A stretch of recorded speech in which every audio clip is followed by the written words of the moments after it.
Well, hello, everybody. Welcome. It's Sunday night at 7 p.m. Eastern Standard Time, if you're with me live. And it's Mindfulness night, so we will be doing a little mindfulness. We'll be together maybe about 25 to 30 minutes at the most. I have been working our way through this great magazine. Mindfulness or mindful.org is the site, and then their magazine is Mindfulness. But I've been working through the 99 ways to live a mindful life. We're only on number 5. And I was shocked to find out what number 5 is, and I'll tell you why in just a moment. But so hey, Norm. But we will end off with about a 10-minute mindfulness session. And what we're going to be working on is our fears or our emotions, whatever we're using. Hey, Sue, welcome. So, how's everybody doing? Where are you watching from? If you want to let me know. Hey, Cindy. Hey, Denise. Denise, sending you a big, beautiful virtual hug. Yes, we'll chat soon. So you guys, just so you know, I am going on vacation September 21st. I know I have one more opening spot for a 30-minute session Saturday the 19th, and then nothing until after October 1st, because I'm gone the 21st through the 30th of September. I'm going to be doing video readings where I record a reading and send it back to you. I'm going to keep doing that while I'm on vacation, since we're just driving around. I'm in the States.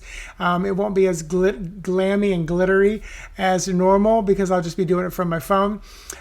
Still get the same great reading, great effect, but it just won't have the beginning, the ending, and the music. It'll just be short and sweet. So yay, Susan St. Cloud. I'm here. Yeah, I try to pop it on for like a minute or two before I start talking, just so people can see it and come on. Because a lot of time once I start talking, people miss the beginning. So yes, we're going to be doing a mindfulness meditation at the end. Just wanted to see how everybody's doing. I just posted a new moon manifesting tarot spread for the collective, because the new moon is on Thursday. The first card is like, what do we need to nurture? And it was the death card. So I'm like, oy. And then what do you need to bring in? It was like 10 of swords. So we've got some pretty harsh transitions and transformations coming up this week. We're in Virgo now, and we'll be moving into Leo soon. And a lot of people are saying this Leo season is going to be pretty powerful. We've got... Then we move into not Leo, Libra. And Libra is going to have, the election in it. It's going to be interesting to see what goes on there. So pretty powerful stuff coming up. So I hope you've been doing well. And just make sure my stuff isn't popping up in front of me. So any questions? Stuff going on? Otherwise, I'm going to dive into the lesson here. And questions about mindfulness. And if you ever want to get a mindfulness session with me, typically what I do is, we meet for about 5 or 10 minutes and we chat, find out what's going on. I get some keywords and some imagery and things like that. And then I take you into a guided meditation, mindfulness meditation, based on what's going on in your life, some of your own keywords, which is a big part of my hypnotherapy work. But the mindfulness, and we just work on some things, and usually about a 30-40 minute session, and potentially have some other sessions, because mindfulness is an ongoing thing. It's not like a tarot card reading or a psychic reading where, maybe every 3 to 5, 6 months. But I may use some NLP, some EFT tapping, eye movement therapy, or hypnosis in that mindfulness transformation portion. So all right, well, let's go ahead and dive into our lesson tonight. And like I said, it's coming to you from the Mindfulness book, 99 Ways to Live a Mindfulness Life, on number 5. The reason I said earlier was I freaked out when I opened it up, because the title of it is Invite Your Fears in for Tea. And I don't even have to look at this. I don't even have to look at the lesson, because I know this one very well, because it's one I teach, I preach, I coach a lot. And most of the times I don't say invite your fears in, but what I say is, invite those emotions in for tea. And that I got that term from my friend Jennifer Hornberg. Now, this magazine came out, maybe in the last 2 years. So she's been saying that for over 10 years. So I don't know who stole it from who. But what it basically means is this. When we encounter some heavy emotions, fear, anger, sadness, just a random, shift in our mood, I teach, stop, take a breath, and just say, hey, fear, hey, random sadness, why are you here? What's going on? If you can get quiet, if you can close your eyes, if you can imagine you're sitting on a bench or facing that emotion, in hypnotherapy, we do, Gestalt work where we bring that part of us out in front. At least that's how I was taught and trained. And we dialogue with it. So because that emotion is part of you, you don't want to banish it. You don't want to get rid of it.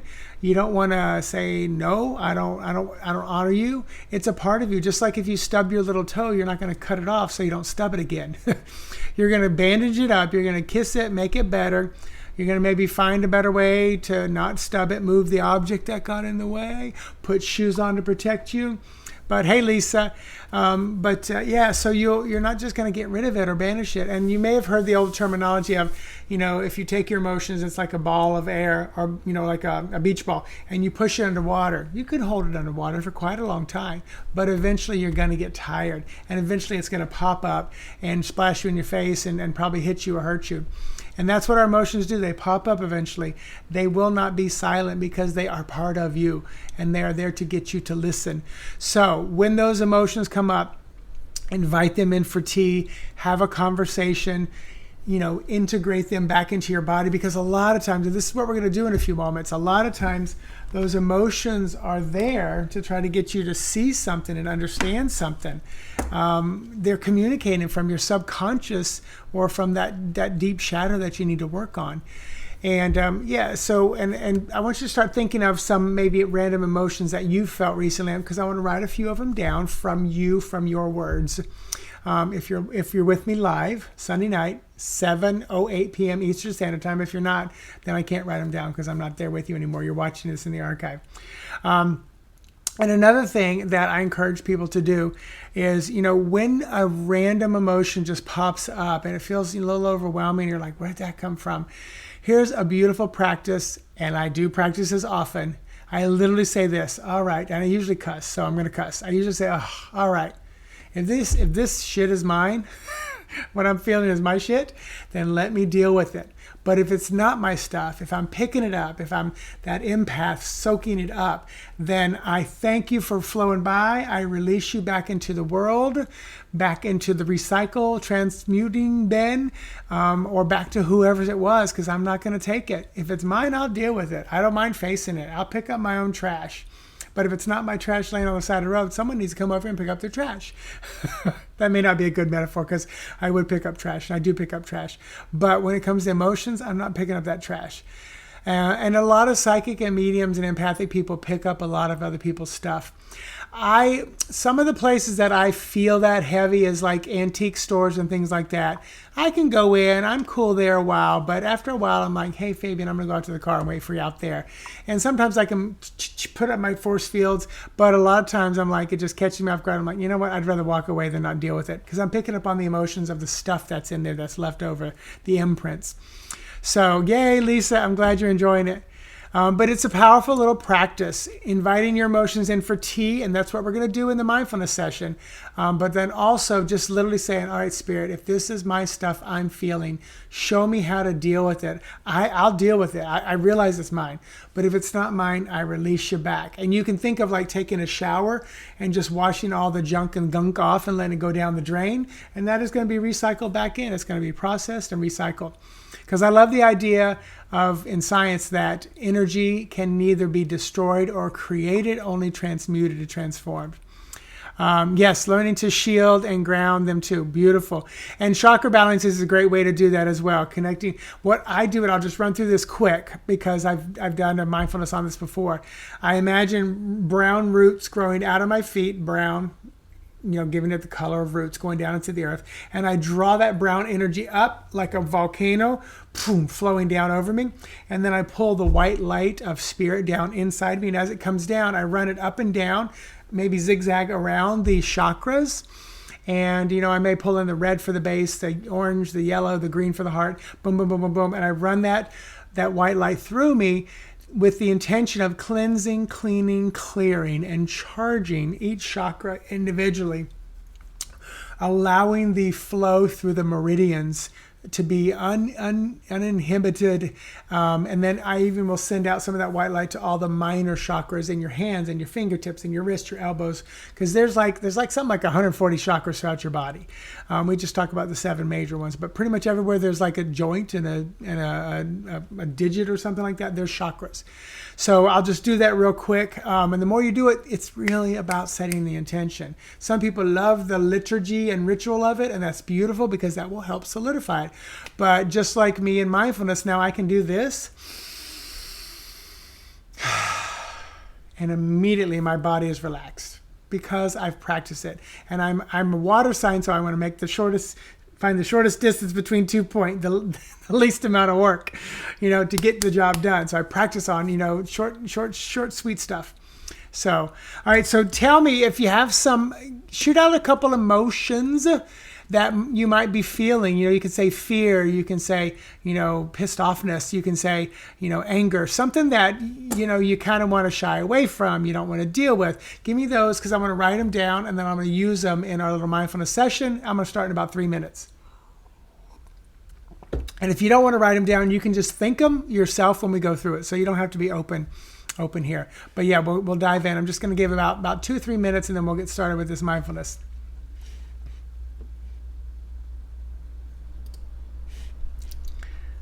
So let me know if you got some keywords. It usually takes Pisces, Ophelia. Yay. Woohoo, you feel me.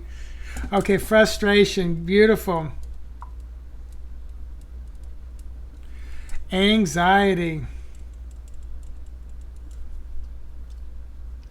Good. If anybody else wants to pop up 1 or 2 in there, sadness. Gotcha. Lost.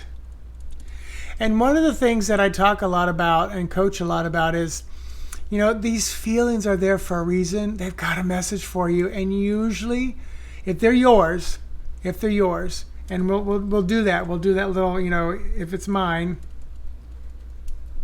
we'll do that in the mindfulness. I'm writing that down so I don't forget it. But a lot of times they're there for protection. And sometimes it's hard to think, well, why is frustration there to protect me? Why is anxiety? Why is sadness? Why is lost? Why is it there? How is it there to protect me, to keep me safe? And that's, something for you to figure out, and we'll kind of dive into that, So, all right. So those are some great key words. So if you've been with me, you know what's about to happen. I'm going to put up a little screen. I'm going to ask you to get quiet. And if you have earbuds, that's usually the best way to do this, just so you don't have the extra outside noises. But if you don't, it's all right. You'll still get a great one.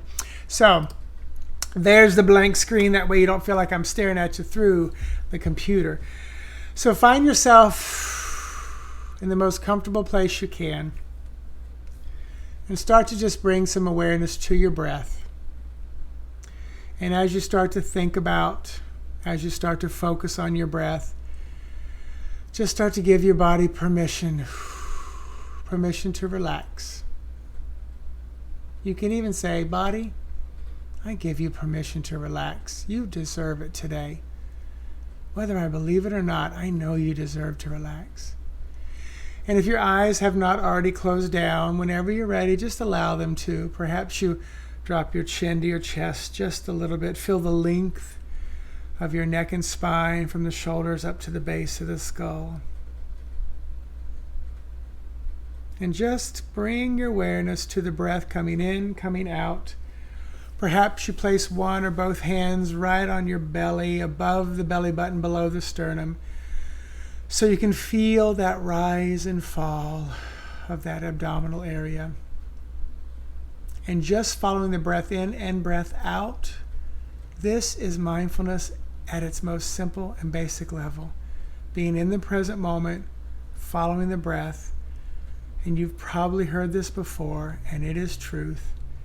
This present moment is all you have. The past it's just a thought, and same with the future. Only right here, right now is what we truly have, and that is real and the only real thing. So when you bring yourself into this mindfulness moment, you bring yourself into a real real moment. Clarity comes in. And I want you to imagine yourself sitting at a table. Maybe it's a coffee shop. Maybe it's a table in the middle of nowhere, and there's a chair on the opposite side of the table. And there's nobody or nothing at that chair yet, but you're here, you're sitting there. And I want you to just think about some of those emotions. Maybe frustration, maybe anxiety, maybe it's sadness, maybe it's feeling lost, maybe there's anger or fear, maybe there's this overwhelming difficulty to breathe. Whatever it is that you feel, just allow it to increase in intensity just a little bit right here, right now. Almost like you're starting to invite it into this conversation. And as you feel it increase just a little bit, I want you to just, in your mind's eye, invite that feeling to come out, to have a seat there in front of you. Now honor whatever form or lack of form it may take. Perhaps you just know that frustration or anxiety is sitting there. Maybe you can see that sadness or that lost feeling in a shape or a form or a being or an animal sitting at the table before you. Honor that it's there with you. And as you're looking at it from an observer point of view, as almost separate from you right now, you can feel the feelings kind of subside. And as you sit there looking at or feeling or experiencing this moment of being just outside or separated from that frustration, anxiety, feeling lost or sadness, I want you to just dialogue with that feeling. And as you dialogue, notice if the energy, the shape, the image, or anything like that changes shape or form. One of the ways you can dialogue is ask that energy why they're in your life. Now, when you say that, when you hear me say that, trust your first impressions. Allow whatever comes up to be. Whatever it is, it is. And as you ask it why it's there in your life, perhaps you ask it, how are you showing up to protect me? How long have you been part of my life? How long have you been there? Have I just ignored you for 5 years, 10 years, since I was 5 or 10 years old?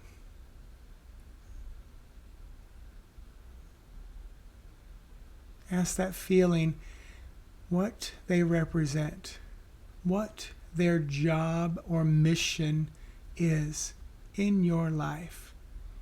And once again, trust anything that comes up. Have that dialogue as you feel comfortable.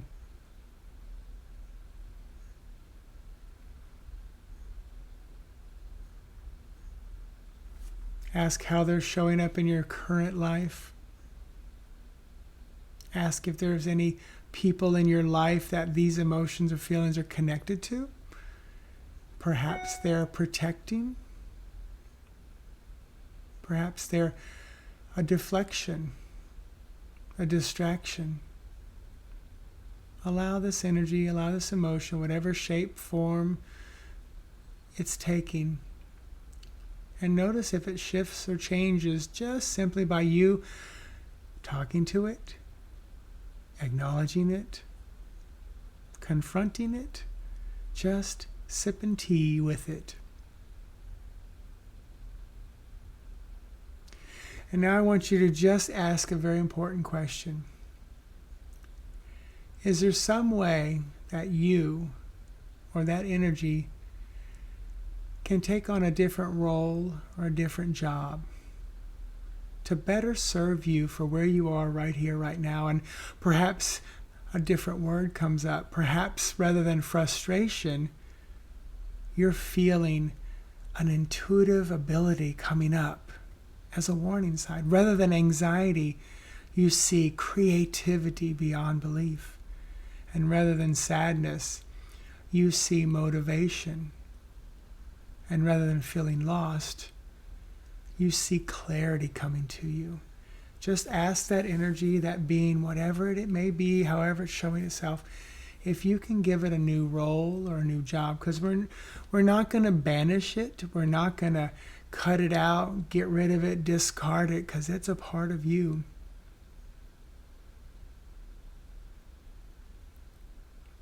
Trust anything that's coming up. If you've got a new role, a new mission, a new job, a new name, just simply hold on to it. And I want you to imagine, if you can, no matter what has happened, imagine reaching out, almost as if you're going to hold the hand of that emotion, that frustration perhaps transformed, that anxiety perhaps shifted and moved, that sadness perhaps transmuted, or that feeling of loss being brought into wholeness. Whatever it is, you're reaching out, holding the hand, inviting it and integrating it back into yourself, transformed, transmuted, taking on a new role, one that you can better communicate with and understand, feel connected to. Trust whatever comes up. Trust those first impressions.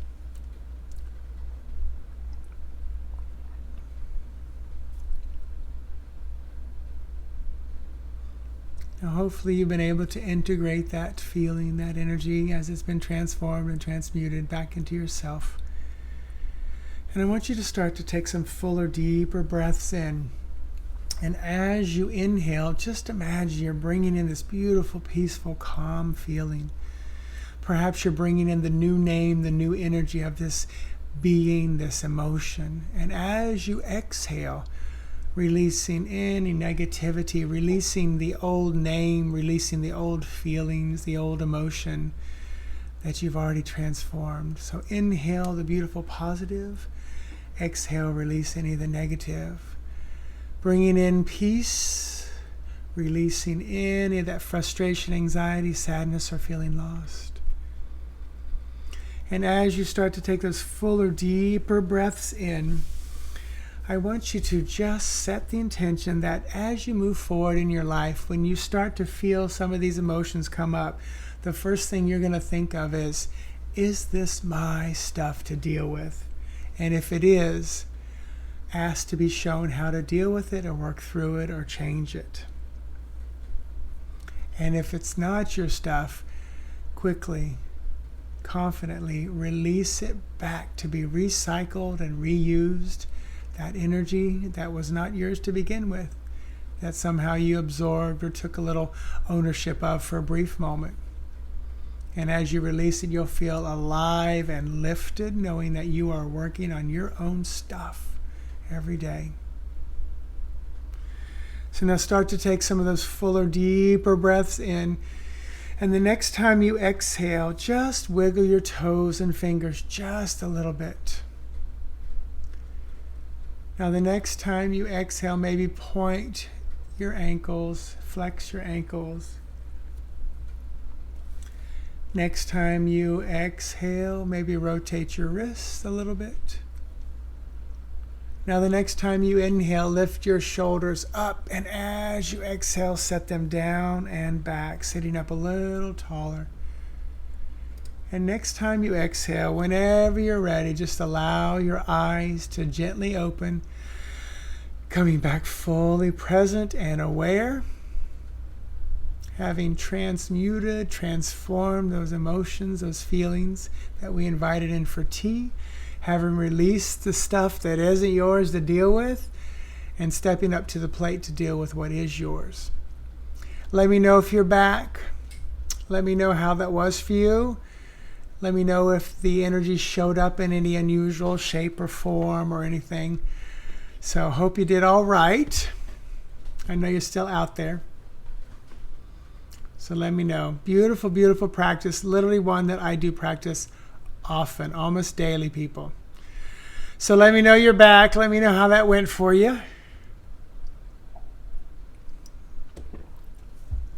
Are you out there? Did you wake up? I know there's at least 3 of you still with me. So hopefully you're there. Maybe you're typing a book right now.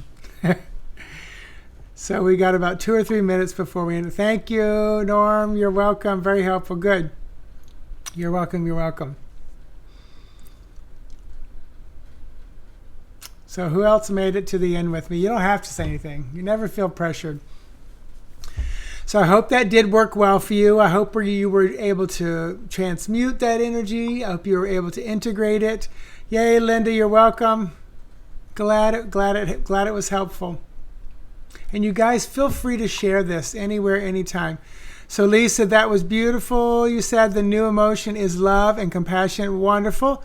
This was all from me being 4 and now integrated into my solar plexus of healing others. Beautiful. Very beautiful. That is wonderful. And I tell you guys, another thing that I do often when a memory pops up, especially like when it's under 15 years old, especially like 10 and below, like if a random memory pops up, you're like, where did that come from? Why am I thinking of my birthday party at that ice cream shop? I step into the memory and I go up to my little Mitch, the little me, and I have a dialogue. What's going on? Why am I here with you? I'm an adult now. I'm 54 years old. I know how to talk to a 6-year-old, So I go in and I just talk to him. And this is integration, because in hypnotherapy, when we do a regression, we go back, we work with that child energy. And my training is we take that child's hand after we do the compassion, love, healing stuff. Then we grow the child up. And sometimes as we grow them up, we hit a block. Okay, 18 years old. Okay, what happened there? Okay, let's work on that. Okay, then we keep growing them up till I get to my age. And then it's like I put, Mitch's back to my chest, and I just hug Mitch and integrate him back into myself.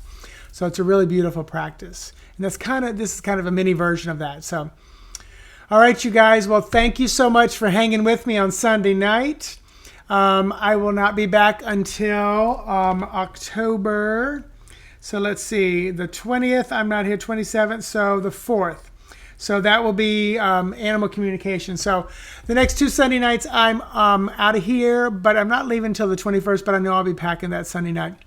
Thanks you're welcome, Norm. Yeah, it's a really powerful tool. And I'll never forget, like all of a sudden I had a memory of me when I was this little towhead kid, probably around 5 years old, because I knew I was at Miss Pearson's daycare.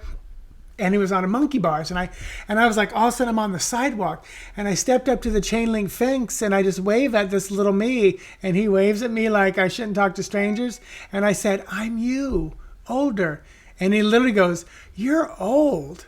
I thought it was so funny, but I had this just amazing dialogue. The first time the little me showed up was like 3 or 4 years old, and he showed up, and I was just sitting on the edge of my bed, and I was feeling kind of blue, and all of a sudden it popped up, and he just walked up to me. I just started bawling, and it was such a beautiful moment, because I knew that little me was, had a rough life. I am who I am because of that life, but it was a rough existence, not feeling, always loved. But I know I was loved once I later realized how love was expressed to me in just a different way than I was used to, or the different way that I wanted it. I was always a quality time person, where my family was, gift giving, acts of service, and things like that. So I knew they loved me, but it took years to figure that out. Lisa, you are welcome. Thank you so much. Thank you so much. All right, you guys, I'm going to go ahead and end this, and have a wonderful day, night, weekend, whenever you're watching. If you're watching this in the archive, I know it's the end now, but always tag me. That way I know that you are trying to say something, or private message me. All right. Namaste, safe and healthy. Bye-bye.